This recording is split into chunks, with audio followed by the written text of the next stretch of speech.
저는 아주 오래전부터 불면증에 시달려오면서 밤에 깊이 잠을 못 이루는 나날이 많은 그런 사람입니다. 일상의 스트레스나 특별히 몸이 아픈 것은 아니고요. 제가 이렇게 심한 불면증을 앓게 된 이유는 바로 죄책감 때문이에요.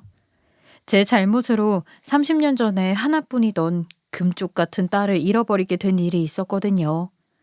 주변 지인이나 제 친구들은 이만큼 시간이 흘렀으니 이제는 잊으면서 살 때도 되지 않았냐고 하지만 그게 말처럼 쉽나요? 자식 가진 세상 사람들 모두에게 물어봐도 그냥 아무렇지 않게 살 수 있다고 대답하는 사람은 많지 않을 겁니다. 저 역시 마찬가지고 말이죠. 아무튼 딸을 잃어버리고 내내 살아오면서도 딸을 찾을 수 있다는 희망은 절대 버리지 않고 지금까지 어떻게든 살아왔어요.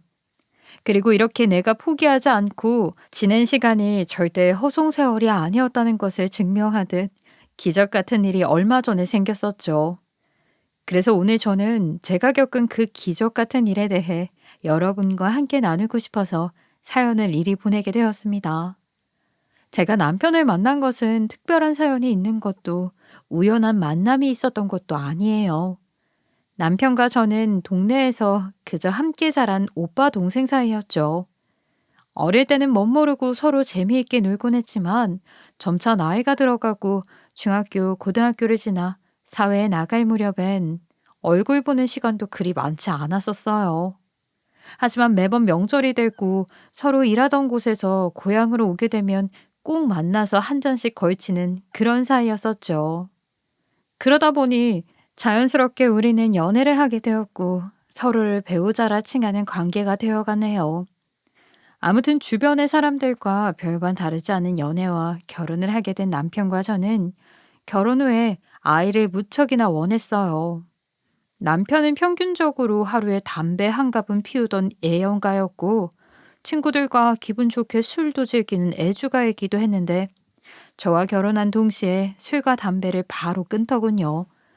친구들은 그런 남편이 독종이라며 놀리다가도 결혼은 잘한 것 같다고 부러워하기도 했죠. 남편의 이런 각오는 제게 신뢰라는 이름으로 다가오기도 했어요. 이 남자라면 내 아이와 가정을 진심으로 아껴주고 챙겨주겠구나 싶었죠. 그래서 당시 저도 남편에 따라 임신에 무척 진심이었습니다. 하지만 뭐가 문제였을까요? 20, 30대 젊은 사람은 그저 뜨거운 밤만 보내도 아이가 생긴다는데 우리 부부에게는 쉽지 않은 일이었어요. 처음으로 임신을 했을 때는 정말 날아갈 것 같은 기분이었는데 그 기쁨도 잠시 아이는 태어나지 못했습니다.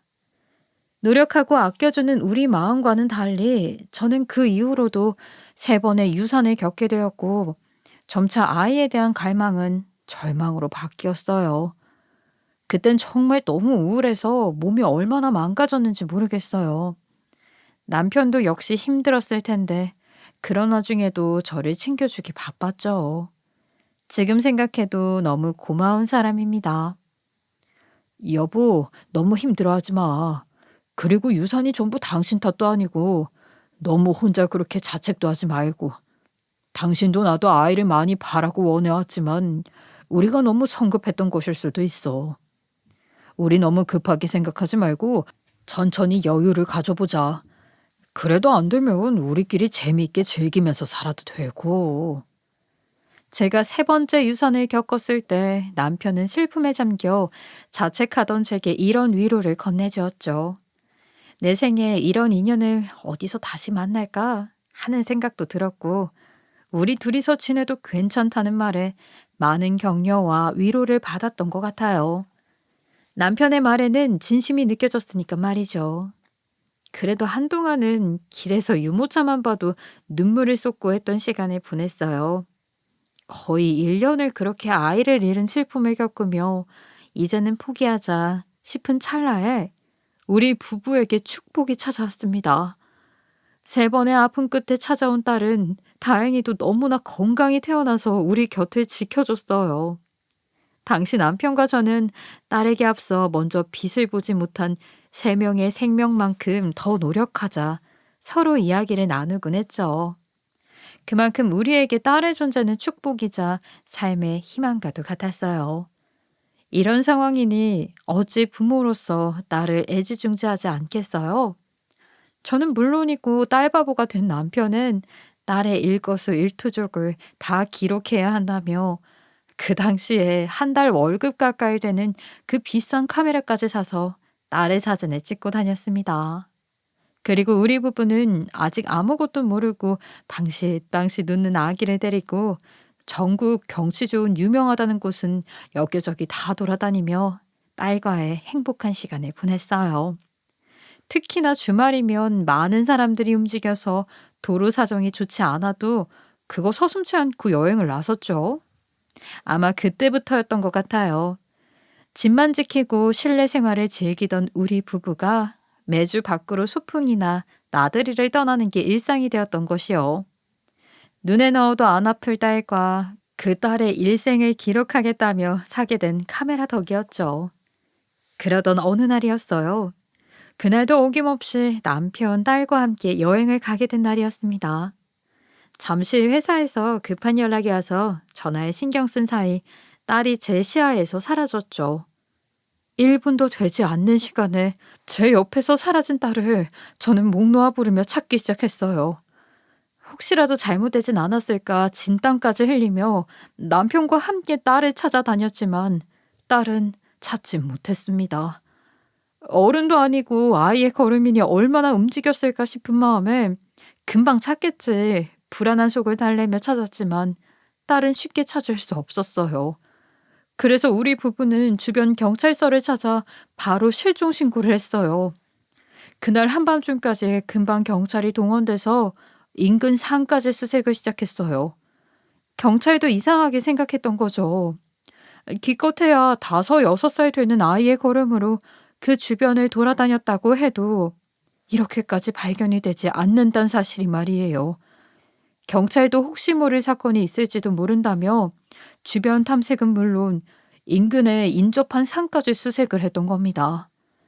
만약 그때가 지금처럼 CCTV가 온 길에 잘 갖춰져 있던 시절이라면 딸을 금방 찾았을지도 모르겠습니다. 하지만 금방 찾을 수 있다는 제 바람과는 달리 딸은 인근 지역까지 범위를 넓혀도 머리카락 하나 보이지 않았고 속절없이 시간만 흐르고 있었어요. 몇 달이 흘러도 찾았다는 소식이 들리지 않으니 남편과 저는 우리가 발로 뛰면서 나서야 한다는 생각을 했어요.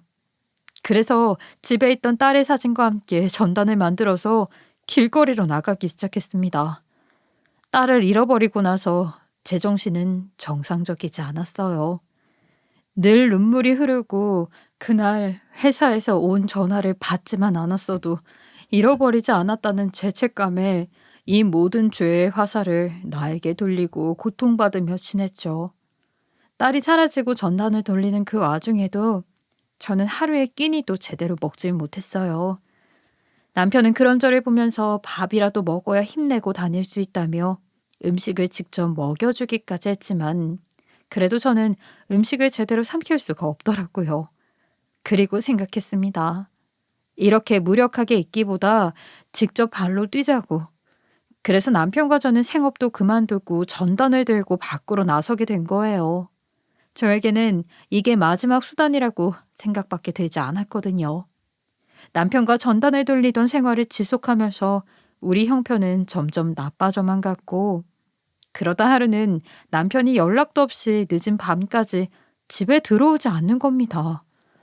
딸도 잃어버린 마당에 남편에게까지 무슨 일이라도 생긴 건 아닌지 걱정이 되어 얼른 남편의 전화로 전화를 걸었죠. 그런데 들려오는 목소리는 남편의 것이 아니었습니다. 아, 여기 병원 응급실인데요. 안 그래도 환자분 신원 파악으로 연락하려고 했어요. 남편분이 지금 교통사고로 실려오셔서 지금 수술 들어가야 할 것 같아요. 어서 병원으로 좀 오시겠어요? 전화를 받은 간호사는 큰일이 아니라는 듯이 여상스러운 목소리로 말했지만 저는 교통사고라는 말에 심장이 뚝 떨어지는 기분이 들어 얼른 병원으로 갔어요. 전화에서 들은 설명과는 달리 남편의 상태는 생각보다 심각했고 저는 그 앞에서 남편의 무사를 빌면서 얼마나 초조했는지 몰라요. 그렇게 몇 시간을 있었는지 모르겠지만 수술실에 불이 꺼지며 남편이 나왔고 남편의 모습을 보는 순간 저도 모르게 눈물을 펑펑 쏟고 있었어요. 수술을 마치고 나온 남편은 쉽게 정신을 차리지 못했고 5일이라는 시간이 지났어요. 가까스로 깨어난 남편은 힘겹게 저를 찾았고 정신이 온전치도 않을 텐데 자기 몸보다는 저를 먼저 생각하더군요. 참 미련한 사람입니다.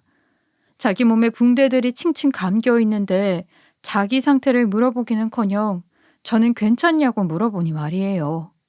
저는 그런 남편에게 마음을 다잡고 차분히 설명했죠. 남편은 그저 제 말을 들으며 눈을 껌뻑껌뻑거리더군요. 그러다 힘겹게 입을 떼곤 이렇게 말했어요. 우리 딸이 우리 보고 너무 힘들게 자기 찾지 말라고 이렇게 쉬는 시간 만들어줬나 봐. 자기는 잘 지내고 있다고. 그러니 여보, 우리 기다려보자. 그래도 우리 반지도 만들어줬잖아. 똘똘한 애니까 분명 자기 반지 보고 우리 찾아올 거야. 저는 그런 남편의 말에 펑펑 눈물로 하루를 보냈던 것 같아요. 아픈 양반이 제가 우니까 덩달아 당황해서 저를 달래려고 했지만 그런 남편을 말리면서도 아픈 남편의 곁을 지켜내요. 다음날 저는 남편의 말에 따르기로 결심했어요. 당시 딸바보였던 남편은 혹시 모를 상황에 대비해서 딸의 돌반지에 딸의 인적사항을 새겨서 그 고사리 같은 손에 꼭 끼워줬거든요. 그러니 못된 마음을 먹는 사람만 아니라면 그 내용을 보고 우리에게 보내줄 거라 굳게 믿었죠. 남편의 사고로 인해 우리 부부는 깨닫게 되었거든요. 이대로 우리 삶을 망쳐가면서 살고 있으면 우리를 찾아올 딸이 얼마나 죄책감에 시달리겠냐 하고요. 또 우리가 지금의 삶을 지키지 않으면 찾아온 딸이 힘들 때 부모로서 힘이 되어줄 수 없지 않냐는 생각도 들었고요. 회복하는 남편과 이야기하면서 꼭 지금처럼 전단 들고 다니며 밥도 거르고 내 몸 망쳐가며 자식을 찾는 게 유일한 방법은 아니란 결론도 나왔어요. 그러나 불행은 겹쳐서 찾아온다고 하던가요? 우리에게 닥친 불행은 딸의 실종과 남편의 사고로 그치지 않았어요. 남편의 사고 이후 회복에 힘써서 퇴원할 때쯤이었어요. 퇴원을 앞두고 다시 남편의 몸 상태를 진찰하던 중에 남편의 몸에서 종양이 보인다는 이야기를 듣게 된 거예요. 의사는 최악의 경우까지 말했고 전 그날 이후로 입원한 남편의 곁에서 벗어날 수 없었습니다. 검사 결과 최종적으로 종양은 암으로 판정을 받았거든요. 당시에는 지금처럼 의료기술이 발전하지 않아 암은 걸리면 시한부 판정을 받았어요. 다행이라면 일찍 발견했기에 종양의 크기가 작았다는 것과 수술로 제거가 가능했다는 점이겠네요.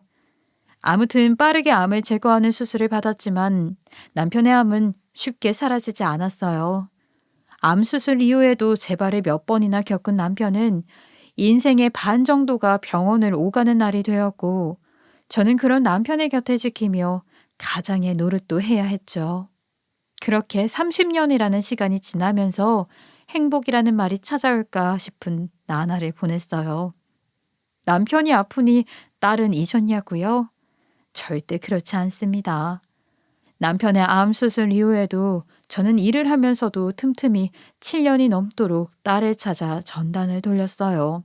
수술로 집안 사정이 여의치 않았지만 다행히 주변 친척들이 주말마다 돌아가면서 전단을 함께 돌려주었고 몸이 성치 않았던 남편도 딸에 대한 희망을 놓지 않았죠.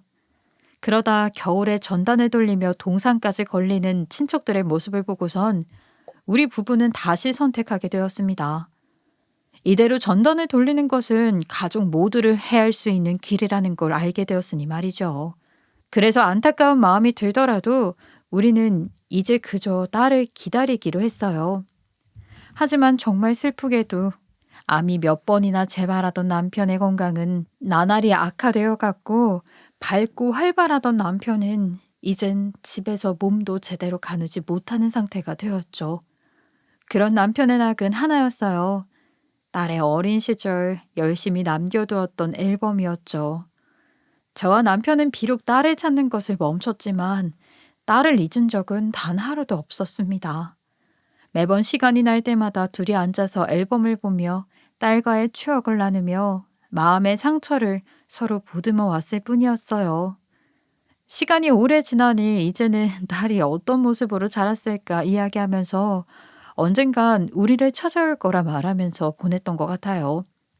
남편의 말년은 병원에서 보내게 되었어요.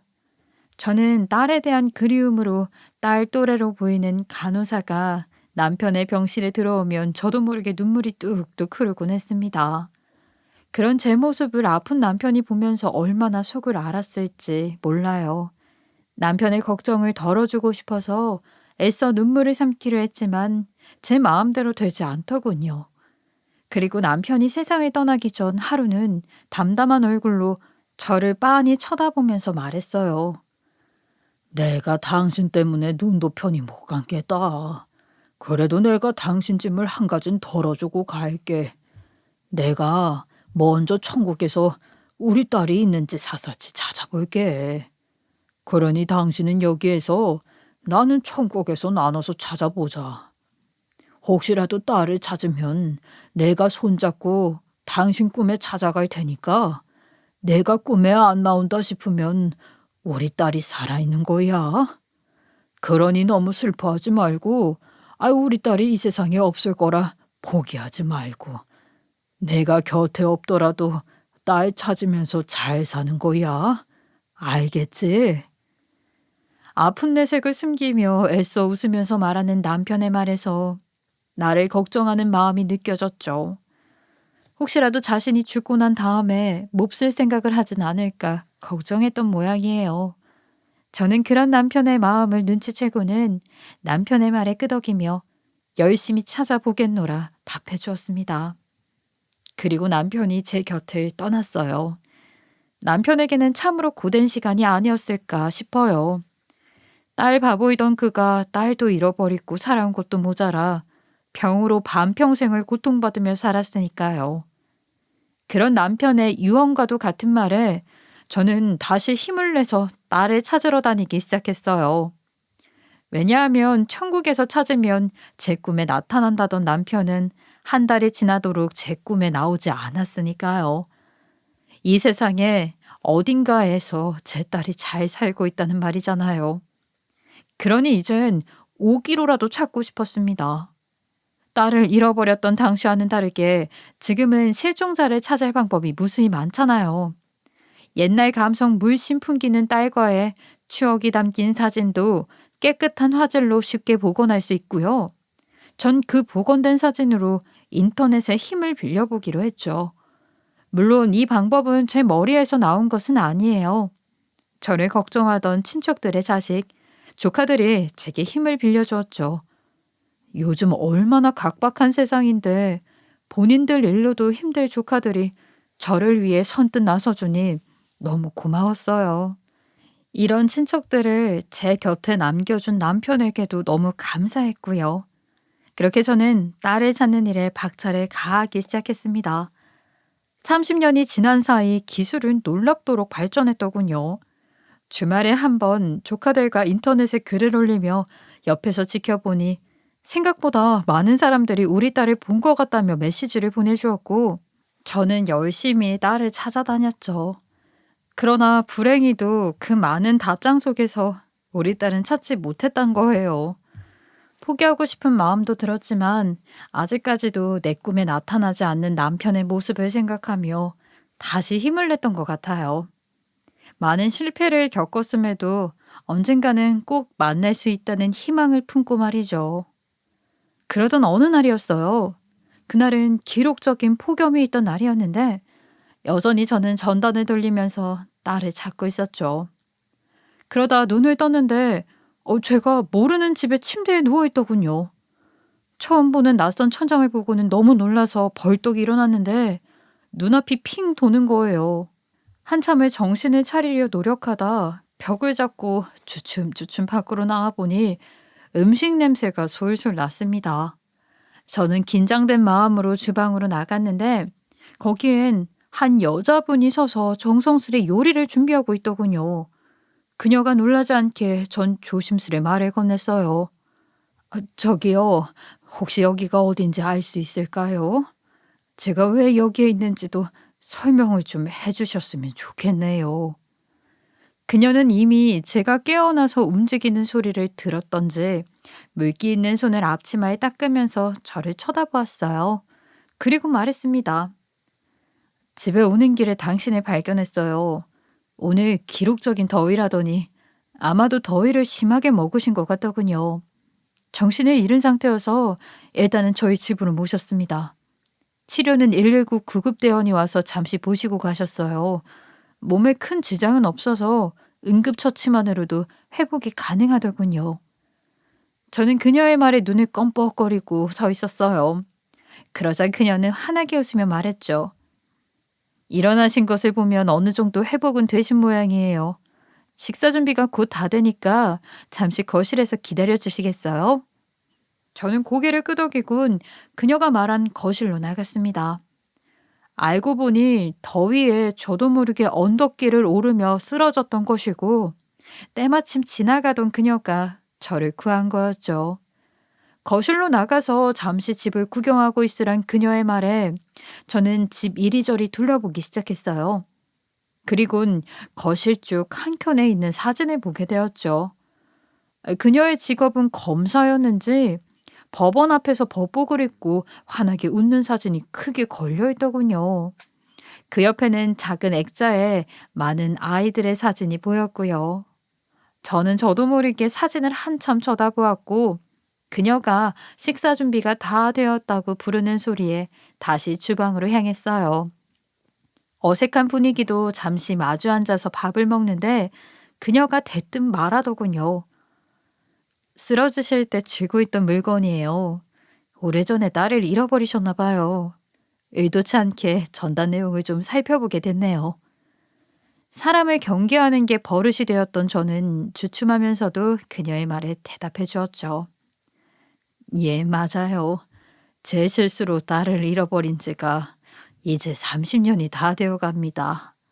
그래서 어릴 적 사진밖에 없지만 그래도 평생 소원이니 얼굴이라도 한번 보고 싶어서 면목 없어도 이렇게 찾고 있네요. 그러면서 이런저런 이야기를 나누게 되었는데 저도 모르게 마음이 풀렸는지 감사 인사와 함께 고해성사를 하듯이 그간 남에게 쉽게 하지 못했던 30년 전의 일을 털어놓고 있더군요. 그러면서 또 눈물을 흘리고 말았어요. 검사님은 그런 저를 이해한다는 듯이 밥을 먹다가도 제 곁으로 와서 저를 꼭 안아주더군요. 남편이 아닌 타인에게서 이런 위로를 받아본 것이 오랜만이었기에 저는 밥을 먹다가도 눈물을 펑펑 쏟고 말았어요. 그렇게 염치도 없이 밥을 먹고 후식도 먹으면서 우리들은 서로의 이야기를 나누기 시작했어요. 그러다 제가 거실의 사진을 가리키며 물어보자 검사님이 말해주더군요. 사실 제가 어머님 손에 있던 전단에 눈이 갔던 건 저 아이들 때문이에요. 저 아이들은 제 친자식은 아니고 태어나자마자 부모님 손에 버려진 아이들이에요. 어느 부모가 이렇게 자기가 놓은 자식 책임지기 싫다고 그냥 버리고 가는데. 그래도 이렇게 30년이라는 시간이 지나도 찾는 사람이 있구나 해서 꼭 돕고 싶었거든요. 그녀는 사진을 쓸어내리면서 아이들을 생각하는지 한참을 말을 멈추고 있다가 다시 말을 이어갔습니다. 그러니 어머님도 너무 자책하면서 살지 마세요. 비록 내 실수로 아이를 잃어버렸다지만 찾기 위해 많이 노력하셨잖아요. 사람은 완벽하지 않아요. 누구나 실수를 하기 마련이죠. 그래도 부모가 30년이 넘도록 자기를 찾고 있다는 이야기를 들으면 아이는 이때까지의 삶이 힘들더라도 그런 부모를 이해하려고 노력할 거예요. 그리고 자신을 버린 게 아니었구나 하고 정말 행복하지 않을까요? 그녀의 목소리는 햇살처럼 느껴졌어요. 이 말은 사실 제가 평생 다른 사람의 입에서 듣고 싶었던 말이었는지도 모르겠네요. 전 그녀의 말을 끝으로 또다시 오열하고 말았습니다. 그녀는 그런 저를 따뜻한 손길로 도닥여주며 울음을 그칠 때까지 기다려 주었고요. 생전 처음 보는 사람에게 이런 친절을 베풀어주는 그녀에게 얼마나 고마웠는지 모르겠어요. 그러다 제 울음이 어느 정도 그칠 때쯤 검사님은 다시 말을 이어갔어요. 사실 저도 옛날에 다른 사건을 계기로 이렇게 버려진 아이들을 돌보기 시작했어요. 그러니 아마 어머님을 도와줄 방법을 더 많이 알고 있을지도 모르겠네요. 저와 함께 따님을 찾아보시겠어요? 얼마든지 도와드릴게요. 오늘 처음 보는 그녀였지만 뭘 믿고 도와달라 말했는지 모르겠어요. 저는 그녀의 제안에 나도 모르게 품속에서 빛바란 사진 한 장을 꺼내며 말했죠. 여기 이 사진이 옛날에 딸과 찍었던 사진이에요. 지금은 떠나고 없는 남편이 엄청난 딸바보였는데 육아일지를 써야 한다면서 엄청나게 사진을 찍으면서 다녔거든요. 게다가 딸의 인적사항을 돌반지에 새겨서 그 조그만 손에 끼워줬었는데 나쁜 생각을 가진 사람이 아이에게 해코지 않았다면 좋겠단 마음뿐이네요. 오랜만에 추억을 회상하며 웃었던 것 같아요. 이렇게 딸과의 추억을 나눌 사람은 이제 세상에 없었으니 말이에요. 우리 딸은 미소가 아주 밝은 아이였는데 특히나 블록 같은 걸 조립하는 일을 좋아했어요. 그래서 남편이 항상 딸은 글보다는 뭔가를 만든 사람이 될 거라면서 오지도 않은 미래를 상상하곤 했거든요. 거기에 동물을 아주 좋아하는 아이였는데 힘겹게 얻은 자식이라 오냐오냐 키운 것도 있지만 그에 비해 떼를 쓰는 일도 적었네요. 딸에 대한 사소한 것 하나하나 검사님과 이야기하며 적지 않은 시간을 보냈던 것 같아요. 검사님은 정말 제게 도움을 주고 싶은 사람처럼 종이 한 장에 제가 말했던 내용들을 일목요연하게 정리해서 적으셨고요. 그리고 제가 말을 마치자마자 잠시 자리를 비우겠다고 말하고는 서재로 들어갔어요. 그런 그녀의 모습에 기다릴 겸 해서 밥 먹은 설거지와 거실이라도 조금 치워놓자 싶어서 전 움직였고요. 그렇게 설거지를 다 하고 거실을 치우는데 계속 제 눈에 아이들 사진이 들어있는 액자가 눈에 밟히는 거예요. 그래서 액자에 조금 쌓인 먼지라도 없애자 싶어서 깨끗이 닦았죠. 그러다 유심히 아이들의 얼굴을 살피게 되었는데 그때 액자 사이에 무슨 물건이라도 있었는지 뭔가 바닥으로 툭 하고 떨어져서 대구르르 구르고 있는 겁니다. 전 어디론가 들어가기 전에 얼른 그 물건을 집었고 다시 보니 그건 반지 하나였어요. 그런데 어딘가 너무 익숙한 모양을 가진 반지였죠. 제 심장은 반지를 본 순간부터 튀어나올 것처럼 빠르게 뛰기 시작했습니다. 전 그 길로 바로 검사님이 들어갔던 서재로 뛰어들어갔어요. 그리고 저도 모르게 그녀의 옷을 붙잡고 늘어지면서 반지의 주인을 물었어요. 여기, 이 반지 누구 거예요? 이게 어떻게 여기 있는 거죠? 대답해 주세요. 제 모습에 당황한 그녀는 차근히 무슨 일이냐 물었고 저는 그녀에게 말했죠. 이건 우리 딸에게 만들어준 반지예요. 여기 보세요. 여기 우리 딸의 이름이 적혀 있잖아요. 남편이 우리 딸에게 만들어 주었던 세상 단 하나뿐인 반지라고요. 제 말에 검사님의 눈이 휘둥그레지며 얼떨떨하단 얼굴로 제게 말하더군요. 그건 제가 가르쳤던 제자가 맡겨둔 거예요. 거기 거실에 있는 액자에도 제자의 모습이 찍혀있는 사진이 있을 텐데. 잠시만요. 이 녀석이 최근에 저랑 같이 찍은 사진이 있거든요. 잠시만 기다려주세요. 찾아볼게요. 찰나의 시간이었지만 그녀가 핸드폰을 만지는 그 짧은 시간도 기다리는 것이 힘들었습니다. 그리고 그녀가 제자의 사진을 찾았는지 제가 가지고 있던 전단의 사진과 핸드폰 속의 제자 사진을 계속 비교하면서 보기 시작했죠. 그러다 믿을 수 없다는 표정을 하곤 전단을 쥐고 있던 손으로 입을 틀어막는 거예요. 그 순간 저도 그녀의 옆으로 다가가서 핸드폰 속의 사진을 봤습니다. 그리고 제 품속에 있던 사진과 비교해서 보기 시작했어요. 제 딸은 그렇습니다. 오른쪽 아래에 눈물점이 하나 있었고 눈이 살짝 처져서 순한 인상을 가지고 있는 아이였어요. 아랫입술이 도톰하고 입꼬리가 올라가 선한 인상을 하고 있어서 남편과 저는 딸이 혹여 커서는 인상이 선하니 쉽게 보여서 나쁜 일은 당하지 않을까 걱정하곤 했거든요. 검사님의 핸드폰 속 사진에 있는 여자도 딸의 특징을 모두 가지고 있더군요. 젖살이 빠지고 어릴 때보다는 날카로운 인상을 가지고 있었지만 처진 눈, 눈물점, 도톰한 입술, 올라간 입꼬리 등 딸의 인상을 그대로 빼다 박은 여성이 사진 속에 있었죠. 그 순간 저는 저도 모르게 검사님의 손을 붙잡고 외치고 말았어요. 세상에 이럴 수가. 감사합니다. 너무 감사합니다. 역시 남편 말대로 포기하지 않고 찾아다니는 게 맞았네요. 여기서 이렇게. 그러다 한참을 그 핸드폰 속 사진을 보고 있었어요. 30년이 지났어도 여전히 그 올망졸망한 딸의 눈, 코, 입이 그대로 있는 모습에 눈을 뗄 수가 없었죠. 사진 속의 여성을 보면서 그간 평생 가슴앓이 했던 모든 순간들이 전부 씻겨 내려가는 기분이었어요. 제 모습에 검사님도 세상에 이런 일이 있나 싶은 얼굴로 저를 축하해 주었고요. 그리곤 딸에게 연락을 해서 저녁에 검사님 집으로 오라는 약속도 받아내었죠. 곧 딸을 만날 수 있다는 기대로 저는 저녁까지 한순간도 가만히 있질 못하겠더군요. 검사님은 그런 제 마음을 이해한다는 듯이 저를 진정시켜 주었고요.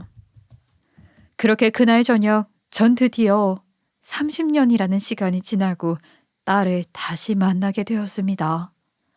그런데 너무 제 입장만을 생각했던 걸까요? 막상 검사님 집으로 온 딸은 저를 보고도 도저히 믿을 수 없다는 눈치였어요. 그리곤 자기를 버린 것이 아니라는 제 말을 의심하기도 했고요. 저는 열심히 그런 딸에게 이야기했습니다. 절대 우리 부부는 너를 버린 것이 아니다.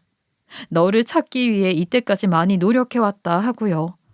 하지만 잘 지냈으리라 생각만 했던 우리 바람과는 다르게 딸은 30년 전부터 지금까지 있었던 일을 떠올리기 힘들다는 내색을 하더군요.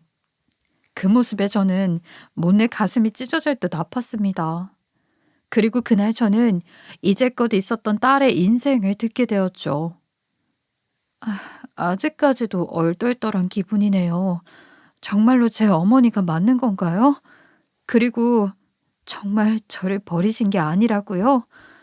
그 30년 전에 정말로 저를 일부러 버리시지 않았다는 거죠? 계속해서 확인해 받고자 하는 딸의 모습에 그렇노라. 너를 지금까지 잊은 적이 단 한 번도 없었노라. 계속 반복해서 이야기해 주었죠. 그런 제 말에 진심을 느꼈는지 딸은 헛웃음을 지으며 말했습니다. 그럼 그 인간들이 제게 거짓말을 했던 거네요, 이때까지? 어린 나를 그렇게 대해놓고는 어떻게 사람들이 그렇게 뻔뻔할 수가. 그런 딸에게 저는 무슨 일이 있었는지 물어보았고 딸의 입에서 나온 이야기는 제 가슴을 미어지게 만들었어요.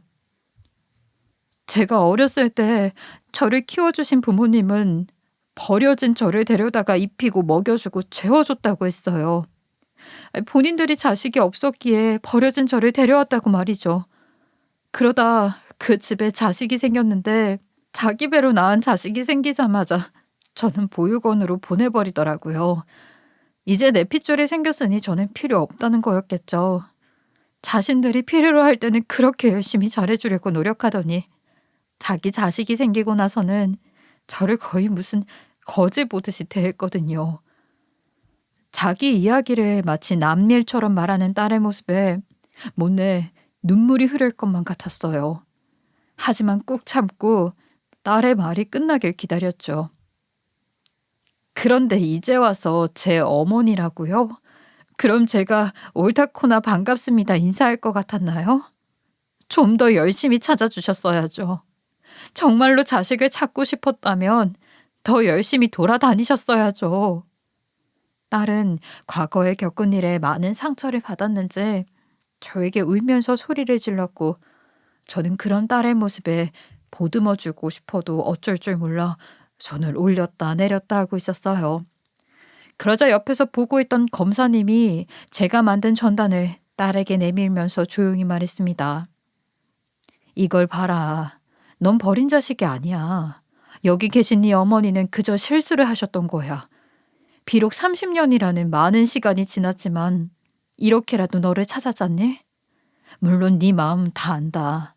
하지만 그래도 너를 찾기 위해 이만큼 노력하신 네 부모님의 마음도 조금은 헤아려 주렴. 딸은 검사님의 말에 더 큰 울음을 터뜨리며 주저앉아서 한참을 있었어요. 전 그런 딸을 달래주며 함께 눈물을 흘렸죠. 30년 만에 만난 딸은 여전히 어린 제 자식이었습니다. 그리고 우리는 그 길로 검사님의 집에서 제 집으로 장소를 옮겼어요. 검사님은 딸과 저를 우리 집으로 데려다 주고는 가족끼리 이야기하라며 다시 돌아갔죠. 30년의 공백이 어색한 듯 딸은 머뭇머뭇거렸지만 저는 그런 딸을 이끌고 집으로 들어가서 단번에 방으로 들어가 어린 시절 추억이 가득 담긴 앨범을 꺼내왔어요. 그리고 남편이 찍어뒀던 많은 사진을 딸 앞에 보여주기 시작했죠. 우리가 살던 집, 어렸던 딸의 방을 보여주면서 본인이 내 자식이 맞다는 증거를 하나라도 더 보여주기 위해 노력했어요. 그러다 장난감을 가지고 놀고 있던 어떤 사진을 보고는 딸이 손을 멈칫하더군요. 그리곤 피식 웃으면서 중얼거렸어요. 아, 내가 이래서 조립하고 노는 걸 좋아했구나. 어릴 때부터 확고했네 나. 어쩐지 부모라는 인간들이 나랑은 전혀 다르다 했다. 어린 딸이 실이 들어있는 조립상자에서 열심히 모빌 같은 것을 만드는 사진이었어요. 그 사진을 한참 쓰다듬더니 또다시 눈물을 펑펑 흘리기 시작하는 거예요. 그리고 마치 익숙하다는 듯이 제품을 파고 들어와서 쏙 안기는 겁니다. 저는 그제야 어린아이처럼 품에 안겨 우는 딸을 마주 안아주었어요. 네 편은 여기 있노라. 절대로 너를 버리지 않았다는 마음을 담으면서 말이죠. 그렇게 우리는 한참을 끌어안고 서로에게 미안하다, 고맙단 말을 주고받았어요. 울음을 그친 다음에 서로의 근황에 대한 이야기를 나누며 밤을 보냈던 것 같아요. 많은 시간만큼 굉장히 많은 이야기들이 오고 갔죠. 딸은 30대 중반이라는 나이에도 아직 결혼은 하지 않았다고 했어요. 본인이 하는 일이 굉장히 자부심이 있고 노력하고 싶다며 연애는 나중에 할 예정이라고 하더군요.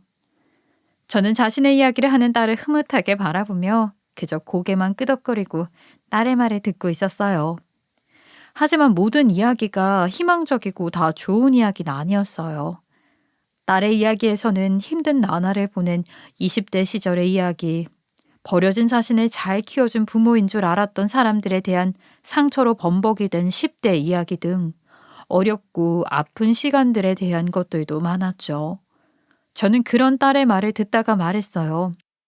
그때 너를 몰래 훔치듯 데려갔던 그 악마 같은 인간들에게 죄를 물을 거야. 그렇게 데려갔으면 끝까지 책임지고 잘 키워주긴 할 것이지. 감히 남의 금쪽 같은 딸을 그렇게 데려가서 자기 친자식이 생겼다고 애완동물 버리듯이 버려? 당장에 내 이놈들을 짐승만도 못한. 제가 그 짐승만도 못한 인간들을 찾겠다고 화를 내면서 말하자 의젓한 딸은 그 집 사정에 대해 말하더군요. 그럴 필요 없어요. 이미 저를 버린 벌은 받고 있거든요. 사실 그 사람들 얼마 전에도 만났어요.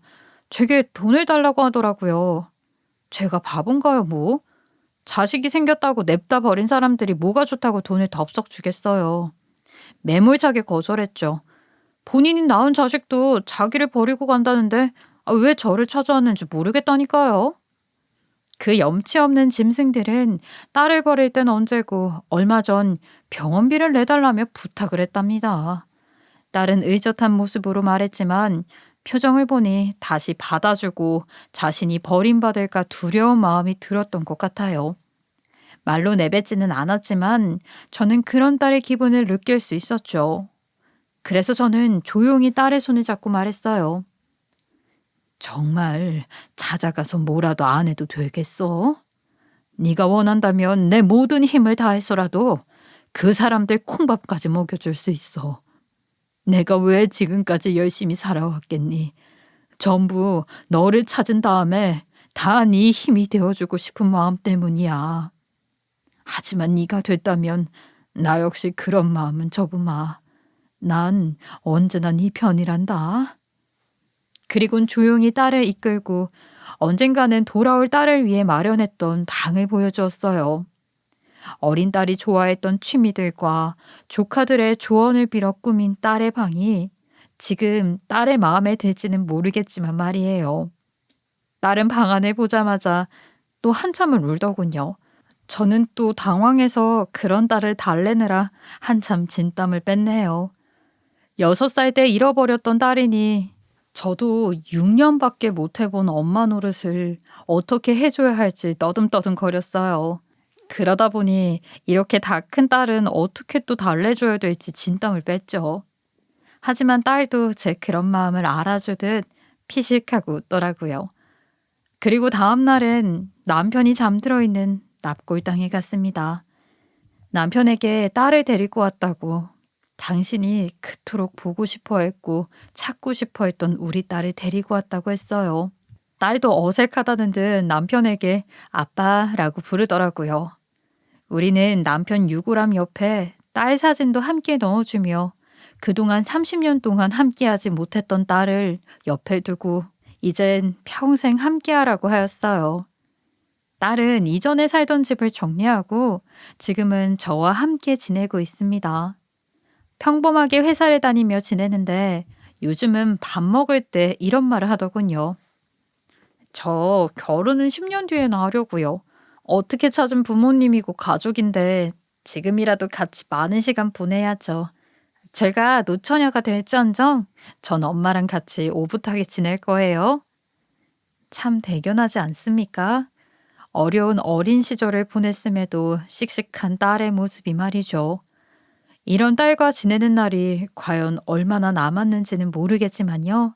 그래도 시집가기 전까지는 함께 지내며 그동안의 상처받은 마음을 사랑으로 채워주려고요.